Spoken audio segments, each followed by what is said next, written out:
提起巴基斯坦，不少人会想到他与中国的铁哥们情谊，以及在边境冲突中从不手软的强硬作风。打印度时，他敢用中国空军体系化作战正面硬刚，而这次在面对阿富汗塔利班的冲突时，更是依托中国体系化作战发起反击，仅用1夜之间就结束了战斗，不仅稳稳赢下胜利，还顺带给美国、俄罗斯这2个军事大国好好上了一课。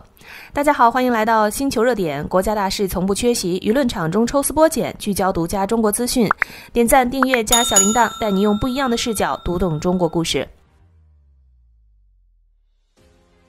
这场冲突的导火索源于跨境武装袭击与主权争议的交织升级。长期以来，巴基斯坦塔利班以阿富汗边境山区为庇护所，持续对巴境内发动袭击。2024年至2025年间，已造成数百名巴军伤亡。2025年前3季度，巴基斯坦更是记录了至少2414起袭击致死事件。10月8日 ，TTP 武装分子从阿富汗潜入巴基斯坦，袭击开伯尔普什图省边防哨所，造成16名巴军士兵阵亡。巴基斯坦长期指责阿富汗塔利班对 TTP 的庇护态度，多次交涉无果后，于10月10日出动战机越境空袭阿富汗境内的 TTP 据点，目标直指头目努尔瓦利马哈苏德。此举被阿富汗塔利班视为侵犯领土主权，随即于10月11日夜间发动代号报复行动的反击，猛攻巴基斯坦边境哨所，最终造成巴方23名士兵阵亡，29人负伤。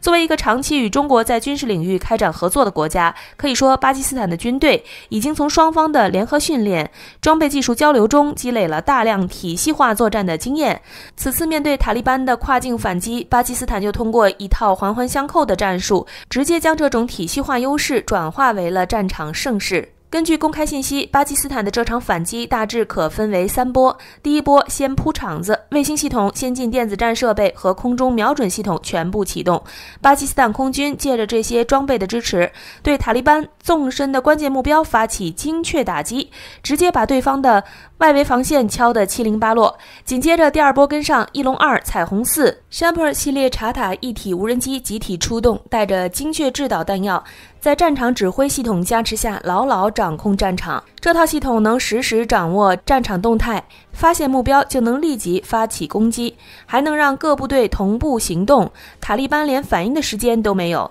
第3波更干脆，地面部队在午夜准时出发，等天亮时已经顺利拿下塔利班19个阵地和哨所，作战效率高得吓人。双方的战果证据对比更是一目了然。塔利班喊得震天响，声称摧毁了25个巴基斯坦哨所，可翻来覆去只有口头说法，连一张现场照片都拿不出来。而巴基斯坦不一样，说拿下19个阵地，就甩出一堆高清图和视频。阿富汗巴赫拉姆恰地区军营顶上插着巴基斯坦国旗的照片传遍全世界。安格尔阿达哨所、沙波拉库拉哨所，甚至塔利班的坦克阵地，每一个被攻克的地方都有图像记录，实打实的战果，没半点水分。最终巴基斯坦以23人阵亡的代价歼灭200多名塔利班成员及其附属战斗人员，阵亡比例接近1比10，完全是一边倒的局势。更让人惊叹的是节奏，巴基斯坦午夜刚开打，早上就已经开始庆祝胜利、喝茶吃早饭，这足以看出巴基斯坦体系化作战能力的成熟。有人说这样的方式美国早在20年前的阿富汗战场上用过了，但你要知道美军当年在阿富汗靠的是 MQ-9 无人机，虽说先进，但一架就值几千万美元，数量少得可怜，想持续打击塔利班根本不现实。巴基斯坦用的中国无人机价格低得多，一次能出动几十架，铺天盖地覆盖战场，塔利班藏哪儿都没用，持续打击能力远超美军。再看俄罗斯，在俄乌战场上天天派苏34战斗轰炸机，一架同样要几千万美元，扔的 FAB 滑翔炸弹还得依靠完善的空军基地、复杂的后勤保障和顶尖飞行员，不仅花钱如流水，操作还麻烦。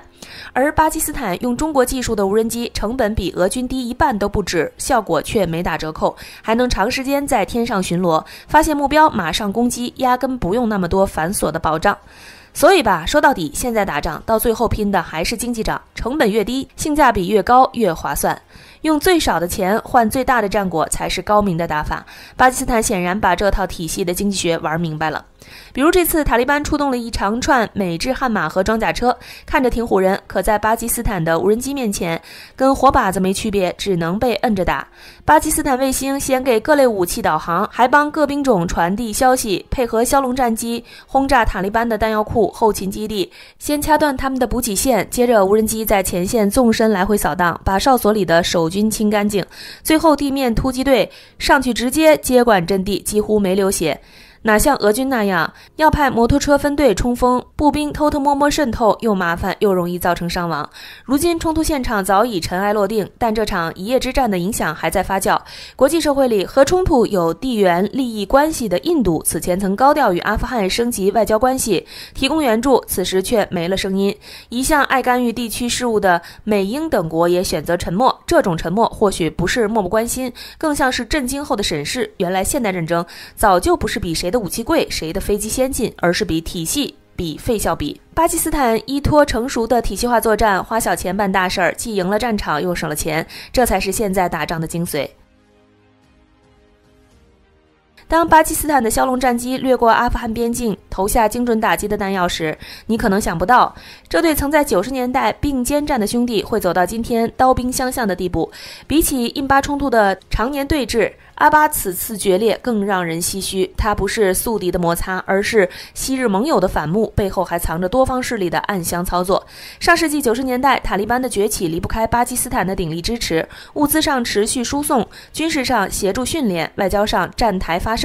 巴基斯坦几乎成了塔利班的后盾。更难得的是，在阿富汗20年战乱里，巴基斯坦敞开国门，接纳了数百万阿富汗难民，这份兄弟情曾被双方反复提及。但局势在2021年塔利班重新掌权后彻底变了。塔利班不仅逐渐疏远巴基斯坦，还与巴基斯坦的头号对手印度暗中勾结，双方频繁互动，从军事合作到情报互享，每一次接触都像在巴基斯坦的伤口上撒盐。随着阿印互动加深，巴基斯坦边境的袭击事件明显增多。近期阿富汗外长访问印度，双方发表的联合声明彻底点燃巴方怒火。塔利班公开支持印度对克什米尔的主权，还倒打一耙指责巴基斯坦的恐袭问题。加上10月初的伏击事件，阿巴的关系算是彻底决裂了。而印度的那些操作也早不是什么秘密了，印度常年给巴基斯坦塔利班这类势力递钱递物资，就为了在巴基斯坦境内制造混乱。今年8月，巴方查获的那条武器走私链，1200多支步枪，300多枚火箭弹，